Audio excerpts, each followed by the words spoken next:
ಜೈ ಹಿಂದ್. ಎಲ್ರಿಗೂ ನಮಸ್ಕಾರ. ನಿನ್ನೆ ನಾನು SSC GDದು ಫಸ್ಟ್ ಶಿಫ್ಟ್ ಮತ್ತು ಸೆಕೆಂಡ್ ಶಿಫ್ಟ್ದು ವಿಡಿಯೋ ಮಾಡಿದ್ದೆ, ಆದರೆ ಲಾಸ್ಟ್ ಶಿಫ್ಟು ವಿಡಿಯೋ ಮಾಡಿರಲಿಲ್ಲ. ಲಾಸ್ಟ್ ಶಿಫ್ಟು ಸೇರಿ ಮತ್ತು ಫಸ್ಟ್ ಮತ್ತು ಸೆಕೆಂಡ್ ಶಿಫ್ಟು ಕೆಲವೊಂದು ಕ್ವಶನ್ಸು ಸಿಕ್ಕಿರಲಿಲ್ಲ. ಇವತ್ತು ಅವೈಲೇಬಲ್ ಅದಾವ. ನಿನ್ನೆದು ಆಲ್ ಶಿಫ್ಟ್ ವಿಡಿಯೋ ಅಂತ ಮಾಡ್ತಿದ್ದೀನಿ. ನೋಡಿ ಯಾವ ಥರ ಕ್ವಶನ್ಸ್ ಕೇಳಿದ್ದಾರೆ. GK ಆಯಿತು, ಹಿಂದಿ ಗ್ರಾಮರ್ ಆಯಿತು, ಅದೇ ರೀತಿ ರೀಸನಿಂಗ್ ಆಯಿತು. ಈ 3 ಟಾಪಿಕ್ ಕೂಡ ಇದರಲ್ಲಿ ಇದೆ ಅಂತ ಹೇಳ್ತಾ ಈ ವಿಡಿಯೋನ ಶುರು ಮಾಡೋಣ. ಮೊದಲನೇ ಕ್ವಶನ್, ಸಂಸತ್ತಿನ 2 ಸದನಗಳಿಂದ ಅಂಗೀಕರಿಸಲ್ಪಟ್ಟ ನಂತರ ಮಸೂದೆಯು ಕಾಯ್ದೆಯಾಗಿ ಬದಲಾಗಲು ಯಾರ ಒಪ್ಪಿಗೆ ಅಗತ್ಯವಿದೆ? ಸಿಂಪಲ್, ಒಂದು ಬಿಲ್ಲು ಆ್ಯಕ್ಟ್ ಆಗಿ ಮಾರ್ಪಾಡು ಆಗ್ಬೇಕಂದ್ರೆ ಯಾರ ಒಪ್ಪಿಗೆ ಅಗತ್ಯವಿದೆ ಅಂತ ಕೇಳಿದ್ದಾರೆ. ಯಾರಪ್ಪ ಅಂತಂದರೆ ಆಪ್ಷನ್ ಎ ಪ್ರಧಾನಮಂತ್ರಿ, ಆಪ್ಷನ್ ಬಿ ಭಾರತದ ಮುಖ್ಯ ನ್ಯಾಯಾಧೀಶರು, ಆಪ್ಷನ್ ಸಿ ಲೋಕಸಭೆಯ ಸ್ಪೀಕರ್, ಆಪ್ಷನ್ ಡಿ ಭಾರತದ ರಾಷ್ಟ್ರಪತಿಗಳು. ಆನ್ಸರ್ ಯಾವುದಪ್ಪ ಅಂತಂದರೆ ಆಪ್ಷನ್ ಡಿ ಭಾರತದ ರಾಷ್ಟ್ರಪತಿಗಳು.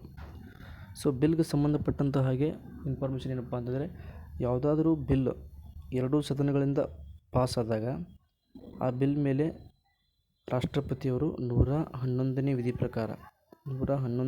ಪ್ರಕಾರ ವಿಟೋ ಅಧಿಕಾರ ಚಲಾಯಿಸ್ಬೋದು. ಗೊತ್ತಿರಲಿ, ವಿಟೋ ಅಧಿಕಾರ. ವಿಟೋ ಅಧಿಕಾರದಲ್ಲಿ 3 ರೀತಿ ವಿಧ ಅದಾವೆ. ಯಾವಪ್ಪ ಅಂತಂದ್ರೆ ಮೊದಲನೇದು suspense veto. Second one absolute veto.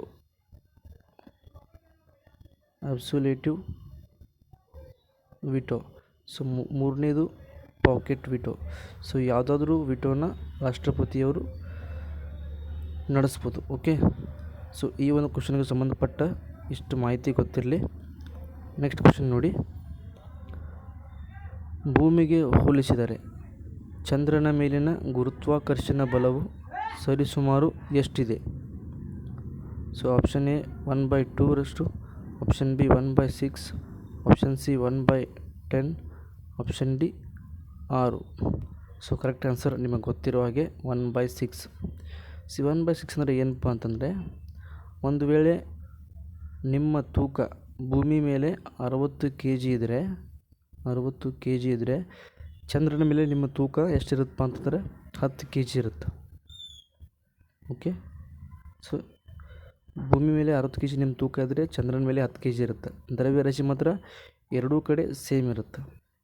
ದ್ರವ್ಯರಾಶಿ ಬದಲಾಗಲ್ಲ, ಎರಡೂ ಕಡೆ ಸೇಮ್ ಇರುತ್ತೆ. ಓಕೆ, ನೆಕ್ಸ್ಟ್ ಕ್ವಶನ್ ನೋಡಿ, ಸಾಧಾರಣ ಕೃಷಿಗೆ ಯಾವ ಮಣ್ಣು ಅತ್ಯಂತ ಸೂಕ್ತವೆಂದು ಪರಿಗಣಿಸಲಾಗಿದೆ? ಆಪ್ಷನ್ ಎ ಕಪ್ಪು ಮಣ್ಣು, ಆಪ್ಷನ್ ಬಿ ಲ್ಯಾಟರೈಟ್ ಮಣ್ಣು, ಆಪ್ಷನ್ ಸಿ ಮೆಕ್ಕಲು ಮಣ್ಣು, ಆಪ್ಷನ್ ಡಿ ಕೆಂಪು ಮಣ್ಣು. ಆನ್ಸರ್ ನಿಮಗೆ ಗೊತ್ತಿರೋ ಹಾಗೆ ಮೆಕ್ಕಲು ಮಣ್ಣು ಆಗ್ತದೆ. ಮೆಕ್ಕಲು ಮಣ್ಣು ಏನಪ್ಪ ಅಂತಂದರೆ, ಭಾರತದಲ್ಲಿ ಕಂಡು ಬರ್ತಕ್ಕಂಥ ಮಣ್ಣುಗಳಲ್ಲಿ ಅತ್ಯಂತ ಫಲವತ್ತಾದ ಮಣ್ಣು ಯಾವುದಪ್ಪ ಅಂತಂದರೆ ಮೆಕ್ಕಲು ಮಣ್ಣು. ಗೊತ್ತಿರಲಿ, ಅತಿ ಹೆಚ್ಚು ಮೆಕ್ಕಲು ಮಣ್ಣು ಕಂಡು ಬರೋದು ಎಲ್ಲಿಪ್ಪ ಅಂತಂದರೆ ಉತ್ತರ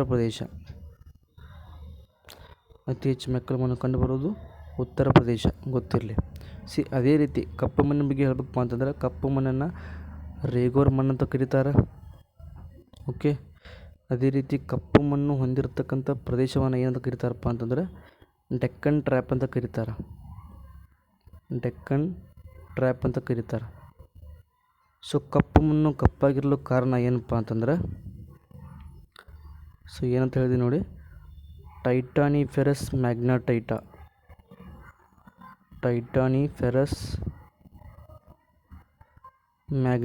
ಅಂತ ಕರಿತೀವಿ. ಕಪ್ಪು ಮಣ್ಣು ಕಪ್ಪಾಗಿ ಕಾಣಲು ಟೈಟಾನಿಫೆರಸ್ ಮ್ಯಾಗ್ನಾಟೈಟ ಒಂದು ಕಾರಣ. ಗೊತ್ತಿರಲಿ. ಅತಿ ಹೆಚ್ಚು ಕಪ್ಪು ಮಣ್ಣು ಹೊಂದಿರತಕ್ಕಂಥ ರಾಜ್ಯ Maharashtra. Okay, next laterite soil ಅಥವಾ ಜಂಬಟ್ಟಿಗೆ ಮಣ್ಣು. ಮಣ್ಣಿನಲ್ಲಿ ಅತ್ಯಂತ ಕಡಿಮೆ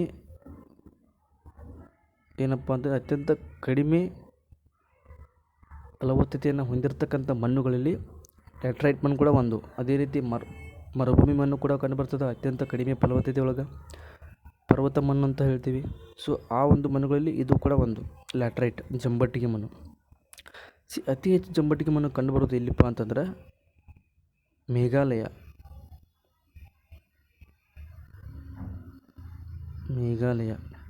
ಸೊ ಓಕೆ. ಇನ್ನು ನೆಕ್ಸ್ಟು ಕೆಂಪು ಮಣ್ಣು. ಕೆಂಪು ಮಣ್ಣು ಅಂತ ಬಂದಾಗ ಕೆಂಪು ಮಣ್ಣು ಕೆಂಪಾಗಿ ಕಾಣಲು ಪ್ರಮುಖ ಕಾರಣ ಏನಪ್ಪ ಅಂತಂದ್ರೆ FeO ಅಂತ ಕರಿತೀವಿ. ಏನಪ್ಪ ಅಂತಂದ್ರೆ ಕಬ್ಬಿಣದ ಆಕ್ಸೈಡ್ ಹೇರಳವಾಗಿ ಇರುವುದರಿಂದ ಕೆಂಪು ಮಣ್ಣು ಕೆಂಪು ಬಣ್ಣದಲ್ಲಿ ಕಾಣುತ್ತದೆ. ಸೊ ಇನ್ನೊಂದು ಏನಪ್ಪ ಅಂತಂದ್ರೆ ಹೀಗೂ ಕೇಳ್ಬೋದು, ಟ್ರಿಟಾನಿಯಂ ಅಂತ ಕೂಡ ಕರೀತಾರೆ. ಟ್ರಿಟಾನಿಯಂ ಅಧಿಕವಾಗಿರುವುದರಿಂದ ಸೊ ಮಣ್ಣು ಕೆಂಪಾಗಿ ಕಾಣ್ತದೆ. ಓಕೆ, ನೆಕ್ಸ್ಟ್ ಕ್ವಶನ್ ನೋಡಿ. ಸೊ ಮಣ್ಣಿನ ಅಧ್ಯಯನಕ್ಕೆ ನಾವು ಏನಂತ ಕರಿತೀವಪ್ಪ ಅಂತಂದ್ರೆ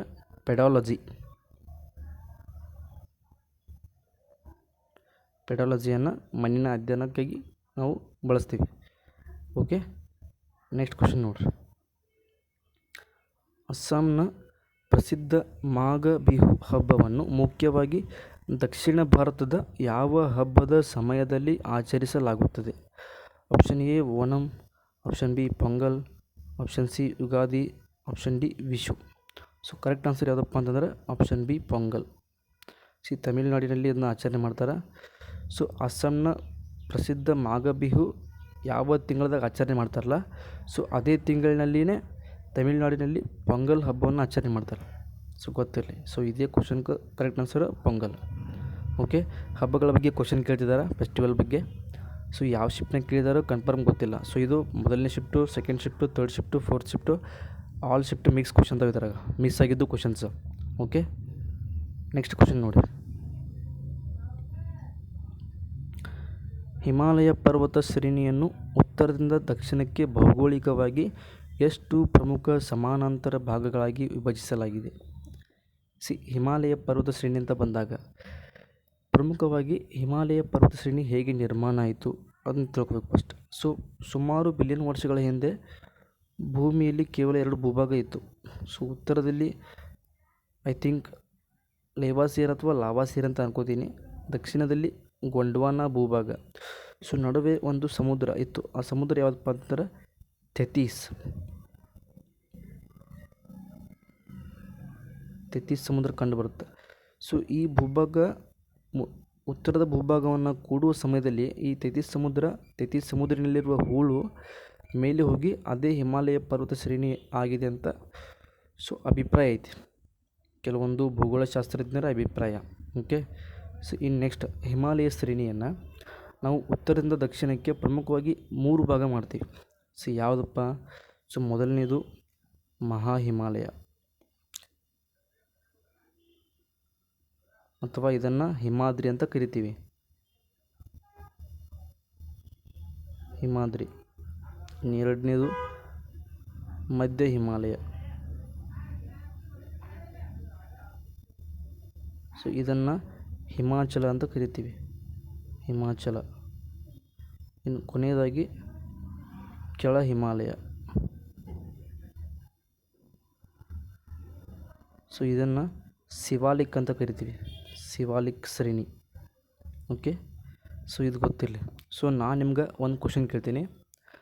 ಭಾರತದಲ್ಲಿ ಕಂಡು ಬರ್ತಕ್ಕಂಥ ಹಿಮಾಲಯ ಶ್ರೇಣಿಯಲ್ಲಿನ ಅತ್ಯಂತ ಎತ್ತರವಾದ ಶಿಖರ ಯಾವುದು? ಆನ್ಸರ್ನ ಕಮೆಂಟ್ ಸೆಕ್ಷನಲ್ಲಿ ತಿಳಿಸಿ. ನೆಕ್ಸ್ಟ್ ಕ್ವಶನ್ ನೋಡೋಣ. ಪೊಲೀಸ್ ಠಾಣೆಯಲ್ಲಿ ನಿಯೋಜಿಸಲಾದ ಪೊಲೀಸ್ ಸಿಬ್ಬಂದಿಯ ದೈನಂದಿನ ಕರ್ತವ್ಯಗಳು ಮತ್ತು ಚಟುವಟಿಕೆಗಳ ವಿವರಗಳನ್ನು ಯಾವ ಅಧಿಕೃತ ದಾಖಲೆಯಲ್ಲಿ ದಾಖಲಿಸಲಾಗುತ್ತದೆ? ಸೊ ಇದಕ್ಕೆ ಕರೆಕ್ಟ್ ಆನ್ಸರ್ ಯಾವುದಪ್ಪ ಅಂತಂದರೆ ಆಪ್ಷನ್ ಬಿ ಜನರಲ್ ಡೈರಿ ಅಥವಾ ರೋಜ್ ನಾಮಚ್ ಜನರಲ್ ಡೈರಿ. ಓಕೆ, ಸೊ ಈ ಥರ ಕ್ವಶನ್ ಯಾವ್ದಾರ ಕೇಳ್ತಿದ್ದಾರೆ ಅಂತ ನನಗೂ ತಿಳಿತಾ ಇಲ್ಲ. GKದಲ್ಲಿ ಕೇಳ್ತಿದ್ದಾರೋ ಅಥವಾ ಹಿಂದಿ ಗ್ರಾಮರ್ನಾಗ ಕೊಟ್ಟು ಅದಕ್ಕೆ ಇಂಗ್ಲೀಷ್ನಾಗ ಏನಂತಾರೆ ಅಂತ ಕೇಳ್ತಿದ್ದಾರೋ ಕನ್ಫರ್ಮ್ ಗೊತ್ತಿಲ್ಲ. ಸೊ ಈ ರೀತಿ ಕ್ವಶನ್ಸ್ ಬರ್ತಿದ್ದಾವೆ. ಓಕೆ, ಗೊತ್ತಿರಲಿ. ನೆಕ್ಸ್ಟ್ ಕ್ವಶನ್ ನೋಡಿ. ಸೊ ಇದು ರೀಸನಿಂಗು.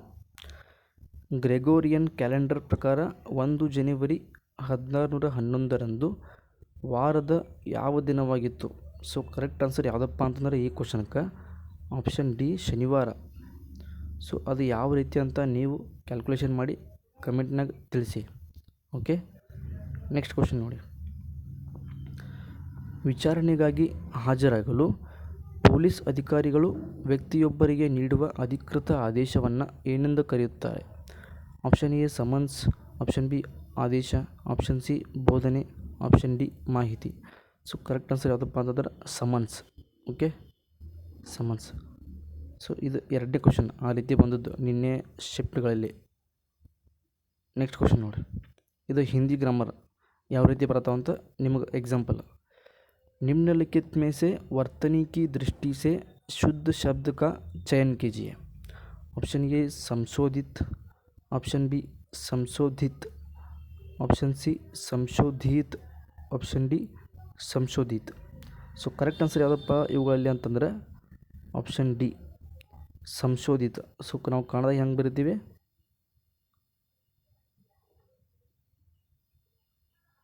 ಸಂಶೋಧಿತ. ಓಕೆ, ಸೊ ಇದು ಶುದ್ಧ ವರ್ತನಿ ಆಗುತ್ತೆ ಹಿಂದಿ ಗ್ರಾಮರ್ ಪ್ರಕಾರ. नेक्स्ट क्वेश्चन नोड़ी. निम्नलिखित में से शुद्ध शब्द का चयन कीजिए. Option A Ramachandra, option B Ramachandra, C Ramachandra, D Ramachandra. So ನಾಲ್ಕು ಆಪ್ಷನ್ಗಳಲ್ಲಿ ಕರೆಕ್ಟ್ ಶುದ್ಧ ವರ್ತನಿ ಯಾವುದು ಅಂತ ಕೇಳಿದ್ದಾರೆ. ಸೊ ಕರೆಕ್ಟ್ ಆನ್ಸರ್ ಯಾವುದಪ್ಪ ಅಂತಂದರೆ ಆಪ್ಷನ್ ಬಿ ಆಗುತ್ತೆ, ರಾಮಚಂದ್ರ.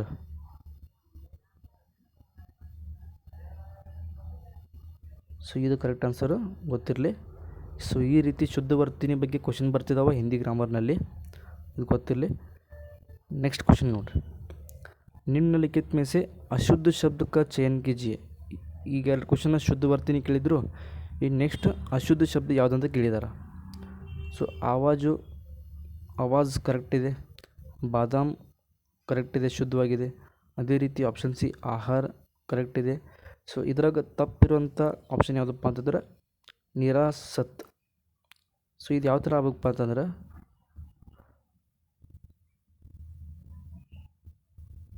ಸೊ ಈ ರೀತಿ ಆಗಬೇಕು, ನಿರಸತ್ ಆಗಬೇಕು. ಓಕೆ, ಹಾಗಾಗಿ ಇದು ತಪ್ಪು ಆಪ್ಷನ್ ಇರೋದ್ರಿಂದ ಇದನ್ನು ನಾವು ಚೂಸ್ ಮಾಡ್ತೀವಿ. ಕರೆಕ್ಟ್ ಆನ್ಸರ್ ಇದೆ.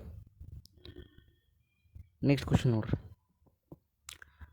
1857 ದಂಗೆಯ ನಂತರ ಬ್ರಿಟಿಷರು ಬಹದ್ದೂರ್ ಶಾ ಜಾಫರ್ ಅವರನ್ನು ಯಾವ ಜೈಲಿಗೆ ಗಡೀಪಾರು ಮಾಡಿದರು?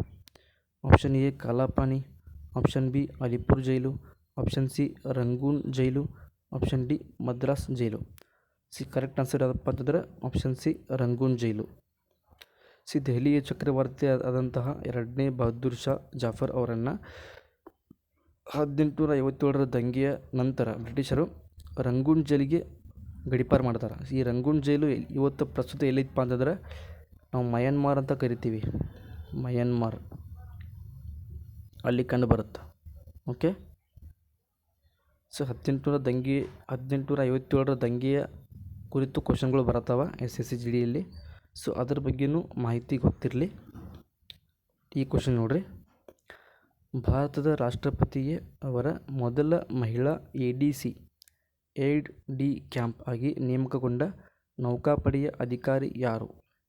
Option A Shivangi Singh, option B Yashasvi Solanki, option C Manisha Padhi, option D Bhavana Kant. So ಇದರಲ್ಲಿ ಕರೆಕ್ಟ್ ಆನ್ಸರ್ ಯಾವುದಪ್ಪ ಅಂತಂದರೆ ಆಪ್ಷನ್ ಸಿ ಮನೀಷಾ ಪದಿ ಗೊತ್ತಿರಲಿ. ಸೊ ಹಾಗಾದರೆ ನೌಕಾಪಡೆಯ ಮುಖ್ಯ ಅಧಿಕಾರಿಯನ್ನು ನಾವು ಏನಂತ ಕರಿತೀವಿ? ಎಕ್ಸಾಂಪಲ್ ಯಾವ ಥರಪ್ಪ ಅಂತಂದರೆ ಈಗ ಆರ್ಮಿ ಮುಖ್ಯ ಅಧಿಕಾರಿನ ನಾವು ಜನರಲ್ ಅಂತ ಕರಿತೀವಿ, ಏರ್ಫೋರ್ಸ್ನ ಮುಖ್ಯ ಅಧಿಕಾರಿಯನ್ನು ಏರ್ ಚೀಫ್ ಮಾರ್ಷಲ್ ಅಂತ ಕರಿತೀವಿ. ಸೊ ಅದೇ ರೀತಿ ನೌಕಾಪಡೆಯ ಮುಖ್ಯ ಅಧಿಕಾರಿನ ನಾವು ಏನಂತ ಕರಿತೀವಿ? ಸೊ ಪ್ರಸ್ತುತವಾಗಿ ನೌಕಾಪಡೆಯ ಮುಖ್ಯ ಅಧಿಕಾರಿ ಯಾರದಾರು? ಸೊ ಇದಕ್ಕೆ ಆನ್ಸರ್ನ ನೀವು ಕಮೆಂಟ್ನಾಗ ತಿಳಿಸಿ ಅಂತ. ನೆಕ್ಸ್ಟ್ ಕ್ವಶನ್ ನೋಡೋಣ. ಸಿ ಎರಡು ವಸ್ತುಗಳ ನಡುವಿನ ದೂರವನ್ನು 6 ಪಟ್ಟು ಹೆಚ್ಚಿಸಿದರೆ ಅವುಗಳ ನಡುವಿನ ಗುರುತ್ವಾಕರ್ಷಣ ಬಲವು ಎಷ್ಟಾಗುತ್ತದೆ? ಆಪ್ಷನ್ ಎ 6 ಪಟ್ಟು, ಆಪ್ಷನ್ ಬಿ 36 ಪಟ್ಟು, ಆಪ್ಷನ್ ಸಿ 1/6, ಆಪ್ಷನ್ ಡಿ 1/36 ಪಟ್ಟು. ಸೊ ಕೊಟ್ಟಿರ್ತಕ್ಕಂಥ ಆಪ್ಷನ್ಗಳಲ್ಲಿ ಆನ್ಸರ್ ಯಾವುದಪ್ಪ ಅಂತಂದರೆ ಆಪ್ಷನ್ ಡಿ 1/36 ಆಗುತ್ತೆ.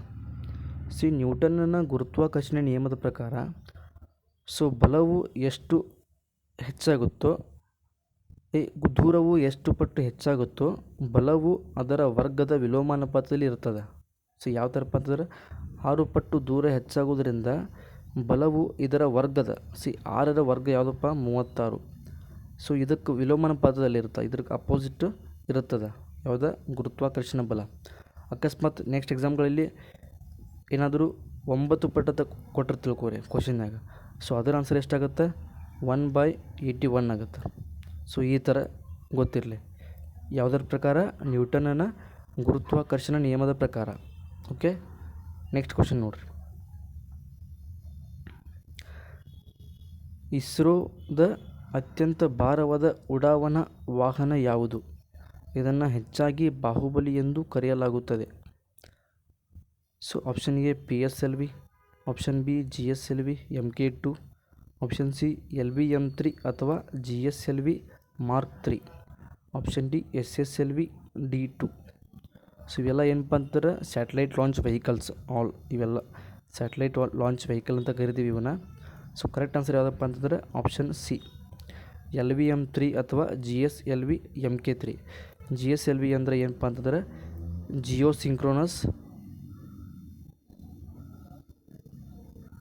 ಜಿಯೋಸಿಂಕ್ರೋನಸ್ ಸ್ಯಾಟಲೈಟ್ ಲಾಂಚ್ ವೆಹಿಕಲ್. ಇದನ್ನು ಬಾಹುಬಲಿ ಆಫ್ ಇಸ್ರೋ ಅಂತ ಕರೀತಾರೆ. ಓಕೆ, ಗೊತ್ತಿರಲಿ. ನೆಕ್ಸ್ಟ್ ಕ್ವಶನ್ ನೋಡ್ರಿ.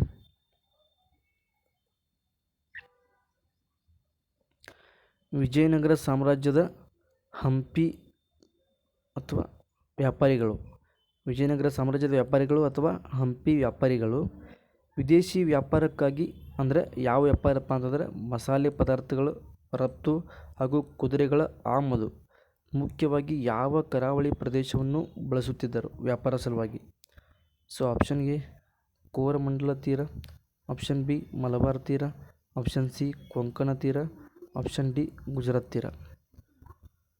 ಅಭ್ಯರ್ಥಿಗಳು ಈ ಕ್ವಶನ್ಗೆ ಆನ್ಸರ್ ಯಾವುದಂತ ಹೇಳ್ತಾರಪ್ಪ ಅಂತಂದ್ರೆ ಆಪ್ಷನ್ ಬಿ ಮಲಬಾರ್ ತೀರ ಅಂತ ಹೇಳ್ತಾರೆ. ಒಂದು ಡೌಟ್ ಏನಪ್ಪ ಅಂತಂದ್ರೆ ಕೊಂಕಣ ತೀರ ಯಾಕೆ ಆಗಬಾರದು? ಯಾಕಪ್ಪ ಅಂತಂದ್ರೆ ವಿಜಯನಗರ ಸಾಮ್ರಾಜ್ಯದ ಅರಸ ಕೃಷ್ಣದೇವರಾಯ ಗೋವಾವನ್ನು ಪೋರ್ಚುಗೀಸರಿಗೆ ವಶಪಡಿಸಿ ಕೊಟ್ಟಿರ್ತಾನೆ. ಅದೇ ಒಂದು ಗೋವಾ ಕೊಂಕಣ ತೀರದ ಮುಖಾಂತರ ಕುದುರೆಗಳ ಆಮದುಗಳನ್ನ ಮಾಡ್ಕೋತಿರ್ತಾರೆ ಪೋರ್ಚುಗಲ್ನಿಂದ ಭಾರತಕ್ಕೆ. ಯಾರ? ವಿಜಯನಗರ ಸಾಮ್ರಾಜ್ಯದ ಅರಸರ. ಯಾಕೆ ಕೊಂಕಣ ತೀರ ಆನ್ಸರ್ ಆಗೋದಿಲ್ಲಪ್ಪ ಅಂತಂದ್ರೆ ಅವರು ಕ್ವಶನ್ನಾಗ ಕೊಟ್ಟಿದ್ದಾರೆ ಕುದುರೆಗಳು ಮತ್ತು ಮಸಾಲೆ ಪದಾರ್ಥಗಳಂತ ಕೊಟ್ಟಿದ್ದಾರೆ. ಅತಿ ಹೆಚ್ಚು ಮಸಾಲೆ ಪದಾರ್ಥ ರಫ್ತಾಗುವುದು ಎಲ್ಲಿಪ್ಪ ಅಂತಂದ್ರೆ ಕೇರಳದ ಕೊಚ್ಚಿನ್ ಬಂದರಿಂದ. ಕೊಚ್ಚಿನ್ ಬಂದರು ಕೇರಳದಲ್ಲಿ ಕಂಡುಬರೋದ್ರಿಂದ ಕೇರಳದ ಕರಾವಳಿ ತೀರವನ್ನು ನಾವು ಮಲಬಾರ್ ತೀರ ಅಂತ ಕರಿತೀವಿ. ಅದಕ್ಕೋಸ್ಕರ ಆನ್ಸರು ಮಲಬಾರ್ ತೀರ ಅಂತ ಹೇಳಕತ್ತಾರೆ ಅಭ್ಯರ್ಥಿಗಳು ಎಕ್ಸಾಮ್ ಬರೆದು ಬಂದವರು. ಓಕೆ, ಇದಿಷ್ಟು ಗೊಂದಲವನ್ನು ಬಗೆಹರಿಸಬೇಕಿತ್ತು, ಗೊತ್ತಿರಲಿ. ನೆಕ್ಸ್ಟ್ ಕ್ವಶನ್ ನೋಡ್ರಿ. ಮತ್ತೊಂದು ಹಿಂದಿ ग्रामर क्वेश्चन, निम्नलिखित में से शुद्ध वर्तनी वाला शब्द कौन सा है? ಆನ್ಸರ್ ಯಾವ್ದು ನೋಡ್ರಿ. ಆಪ್ಷನ್ ಎ ಆರ್ಶಿವಾದ ಅಂತ ಕೊಟ್ಟಿದ್ದಾರೆ, ಆರ್ಶಿವಾದ. ಆಪ್ಷನ್ ಬಿ ಆಶೀವಾದ, ಆಪ್ಷನ್ ಸಿ ಆಶೀರ್ವಾದ, ಆಪ್ಷನ್ ಡಿ ಆಶೀರ್ವಾದ. ಆನ್ಸರ್ ಯಾವುದಪ್ಪ ನಿಮ್ಗೆ ಗೊತ್ತಿರೋ ಹಾಗೆ ಆಪ್ಷನ್ ಸಿ ಆಶೀರ್ವಾದ ಕರೆಕ್ಟ್ ಆನ್ಸರ್ ಆಗುತ್ತೆ, ಆಶೀರ್ವಾದ. ಓಕೆ, ನೆಕ್ಸ್ಟ್ ಕ್ವಶನ್ ನೋಡ್ರಿ. ಪಾರಾದೀಪ್ ಬಂದರು ಭಾರತದ ಯಾವ ರಾಜ್ಯದಲ್ಲಿದೆ? ನೋಡ್ರಿ, ಭಾರತದ ಯಾವ ರಾಜ್ಯದಾಗ ಕಂಡು ಬರುತ್ತಪ್ಪ ಅಂತಂದ್ರೆ ಆಪ್ಷನ್ ಸಿ ಒಡಿಶಾ ರಾಜ್ಯದಲ್ಲಿ ಕಂಡುಬರುತ್ತೆ. ಓಕೆ, ಗೊತ್ತಿರಲಿ. ಅದೇ ರೀತಿ ಪಶ್ಚಿಮ ಬಂಗಾಳದಲ್ಲಿ ನಾವು ಹಲ್ದಿಯಾ ಬಂದರು ಅಂತ ನೋಡ್ತೀವಿ, ಹಲ್ದಿಯಾ ಬಂದರು. ಕೋಲ್ಕತ್ತಾ ಬಂದರು ಅಂತ ನೋಡ್ತೀವಿ, ಕಲ್ಕತ್ತಾ ಬಂದರು. ಕಲ್ಕತ್ತಾ ಬಂದರಿನ ಮುಖಾಂತರ ಅತ್ಯಂತ ಹೆಚ್ಚು ಚಹಾವನ್ನು ನಾವು ರಫ್ತು ಮಾಡ್ತೀವಿ ಬೇರೆ ದೇಶಗಳಿಗೆ, ಗೊತ್ತಿರಲಿ. ಇದೇ ರೀತಿ ಒಡಿಶಾದಲ್ಲಿ ಒಂದು ಕ್ಷಿಪಣಿ ಪರೀಕ್ಷಾ ಕೇಂದ್ರ ಕಂಡುಬರುತ್ತೆ. ಆ ಕ್ಷಿಪಣಿ ಪರೀಕ್ಷಾ ಕೇಂದ್ರ ಯಾವುದಪ್ಪ ಅಂತಂದ್ರೆ ಅದನ್ನು ನಾವು APJ ಅಬ್ದುಲ್ ಕಲಾಂ ಕ್ಷಿಪಣಿ ಪರೀಕ್ಷಾ ಕೇಂದ್ರ ಅಂತಲೂ ಕರಿತೀವಿ. ಇದು ಕಂಡುಬರೋದು ಇಲ್ಲಪ್ಪ ಅಂತಂದ್ರೆ ಇದೇ ಒಡಿಶಾದಲ್ಲಿ ಕಂಡುಬರುತ್ತೆ. ಓಕೆ, ಇದು ಗೊತ್ತಿರಲಿ. ನೆಕ್ಸ್ಟ್ ಕ್ವಶನ್ ನೋಡಿ. ಕರ್ನಾಟಕದ ಕರಾವಳಿ ಮೈದಾನವನ್ನು ಸಾಮಾನ್ಯವಾಗಿ ಯಾವ ಹೆಸರಿನಿಂದ ಕರೆಯಲಾಗುತ್ತದೆ? ಆಪ್ಷನ್ ಎ ಮಲಬಾರ್ ತೀರ, ಖಂಡಿತ ಅಲ್ಲ. ಆಪ್ಷನ್ ಬಿ ಕೋರಮಂಡಲ, ತಮಿಳುನಾಡು ಕರಾವಳಿ. ಆಪ್ಷನ್ ಸಿ ಕರಾವಳಿ, ಯಾವುದು? ಕೆನರಾ ಕರಾವಳಿ. ಸೊ ಇದು correct answer, option C. So ಕರ್ನಾಟಕದ ಕರಾವಳಿಯನ್ನು ಕೆನರಾ ಕರಾವಳಿ ಅಂತ ಕರೀತಾರೆ. ಇನ್ನೊಂದು ಹೆಸರು ಏನಪ್ಪ ಅಂತಂದ್ರೆ ಮ್ಯಾಕರಲ್ ಕರಾವಳಿ. ಮ್ಯಾಕರಲ್ ಯಾವುದು? ಮ್ಯಾಕರಲ್ ಕರಾವಳಿ ಅಂತಲೂ ಕರೀತಾರೆ. ಸೊ ಕೊಂಕಣ ತೀರ ಯಾವುದಪ್ಪ ಅಂತಂದ್ರೆ ಮಹಾರಾಷ್ಟ್ರ ಮತ್ತು ಗೋವಾಕ್ಕೆ ಕಂಡುಬರುತ್ತೆ ಕೊಂಕಣ ಕರಾವಳಿ. ನೆಕ್ಸ್ಟ್ ಕ್ವಶನ್ ನೋಡಿರಿ. ಸೊ ಇದಿಷ್ಟು ಇವತ್ತಿನ ಕ್ವಶನ್ಸು. ಸೊ ಮತ್ತೆ ಇವತ್ತು ಯಾವುದಾದ್ರೂ first shift second shift question ಬಂದರೆ ಮತ್ತೆ ವಿಡಿಯೋ ಮಾಡ್ತೀನಿ. ಸೊ ಇದು ವಿಡಿಯೋಗೂ ಅದೇ ಥರ ಸಪೋರ್ಟ್ ಮಾಡಿ, ವಿಡಿಯೋನ ಕೊನೆವರೆಗೂ ನೋಡಿ. ಸೊ ನಿಮ್ಮ ಫ್ರೆಂಡ್ಸ್ಗೆ ಯಾರಾದರೂ ಎಕ್ಸಾಮ್ ಬರೆಯೋರಿದ್ದರೆ ಸೊ ಅವ್ರಿಗೂ ಕೂಡ ವಿಡಿಯೋ ಶೇರ್ ಮಾಡಿ. ಓಕೆ, ಸೊ ನೆಕ್ಸ್ಟ್ ಏನಪ್ಪ ಅಂತಂದರೆ ನಿನ್ನೆ ಒಂದು ವಿಡಿಯೋ ನೋಡಿದೆ. ಕನ್ನಡದಲ್ಲಿ ಒಬ್ಬರು ವಿಡಿಯೋ ಮಾಡಿದ್ದಾರೆ. ಏನಪ್ಪ ಅಂತಂದ್ರೆ ಎಕ್ಸಾಮ್ ಬರೆದು ಹೊರಗೆ ಬರ್ತಿರೋಂಥ ಅಭ್ಯರ್ಥಿಗಳು ಸೊ ಯಾವ ರೀತಿ ನಿಮ್ಮ ಎಕ್ಸಾಮ್ ಹೋಯಿತು, ಸೊ ಕ್ವಶನ್ ಪೇಪರ್ ಯಾವ ಲೆವೆಲ್ ಇದೆ, ಪ್ರೀವಿಯಸ್ ಇಯರ್ ಕ್ವಶನ್ಸೇ ಬರ್ತಿದ್ದೇನಾ ಅಥವಾ ಸ್ವಲ್ಪ ಏನಾದರೂ ಚೇಂಜಸ್ ಇದೆಯಾ ಅಂತ ಕ್ವಶನ್ ಕೇಳಿದ್ದಾರೆ. ಸೊ ಬಹಳಷ್ಟು ಅಭ್ಯರ್ಥಿಗಳು ಏನಪ್ಪ ಅಂತಂದ್ರೆ ಕ್ವಶನ್ ಪೇಪರ್ ಭಾಳ ಟಫ್ ಇದೆ, ಸೊ ಹೊಸ ಥರ ಕ್ವಶನ್ಸ್ ಬರ್ತಿದೆ, ಅದು ಗ್ರಾಮರ್ ಆಗಿರ್ಬೋದು, ಜಿ ಕೆ ಆಗಿರ್ಬೋದು, ಮ್ಯಾಥ್ಸ್ ಆಗಿರ್ಬೋದು, ರೀಸನಿಂಗ್ ಆಗಿರ್ಬೋದು ಅಂತ ಹೇಳ್ತಿದ್ದಾರೆ. Current affairs ಬರ್ತಿದ್ದಾವಂತ. ಸೊ ಯಾವುದೇ ಕಾರಣಕ್ಕೂ ನೀವು ತಲೆ ಕೆಡ್ಸೋಕೆ ಹೋಗ್ಬೇಡ್ರಿ. ಎಕ್ಸಾಮ್ ಈಸಿ ಇತ್ತು ಅಂದ್ರೆ ಕಟ್ ಆಫ್ ಜಾಸ್ತಿ ಹೋಗುತ್ತೆ. ಸೊ ಎಕ್ಸಾಮ್ ಟಫ್ ಹೋದ್ರೆ ಕಟ್ ಆಫ್ ಕಡಿಮೆ ನಿಲ್ಲುತ್ತೆ. ಸೊ ಅದ್ರ ಬಗ್ಗೆ ನೀವು ತಲೆ ಕೆಡಿಸ್ಕೋಬೇಡ್ರಿ. ಬಟ್ ನಿಮಗೆ ಯಾವ ಥರ ಕ್ವಶನ್ ಪೇಪರ್ ಬರುತ್ತೆ, ಅಕಸ್ಮಾತ್ ಏನಾರ ಎಕ್ಸಾಮ್ ನಿಮ್ಮ ಶಿಫ್ಟಲ್ಲಿ ಈಸಿ ಬಂದರೆ 45 to 50 ಕರೆಕ್ಟ್ ಮಾಡಕ್ಕೆ ನೋಡಿರಿ. 45 to 50. ಸೊ 90 ತಿಂದರೆ 45 to 50. ಸೊ ನಿಮ್ಮ ಮಾರ್ಕ್ಸು 90ರಿಂದ 100 ಆಗೋ ಚಾನ್ಸ್ ಇರುತ್ತೆ ಅವಾಗ.